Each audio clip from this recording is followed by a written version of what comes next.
गुरु ऐतन में आज शिव गुरु ऐतन में कंचन थारी कपूर के बाती कंचन थारी कपूर के बाती आरती उतारल गनमान आरती उतारल गनमान आज शिव गुरु ऐतन भवनवा में आज शिव गुरु ऐतन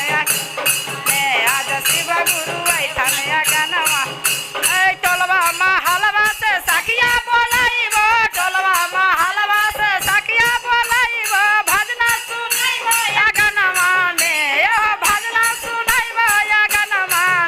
आज शिव गुरु ऐतन या गनवा में आज शिव गुरु ऐ कागज बोले भवनमा में कागज बोले भवनमा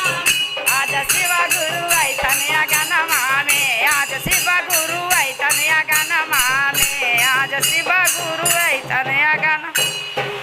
हर हर महादेव की जय।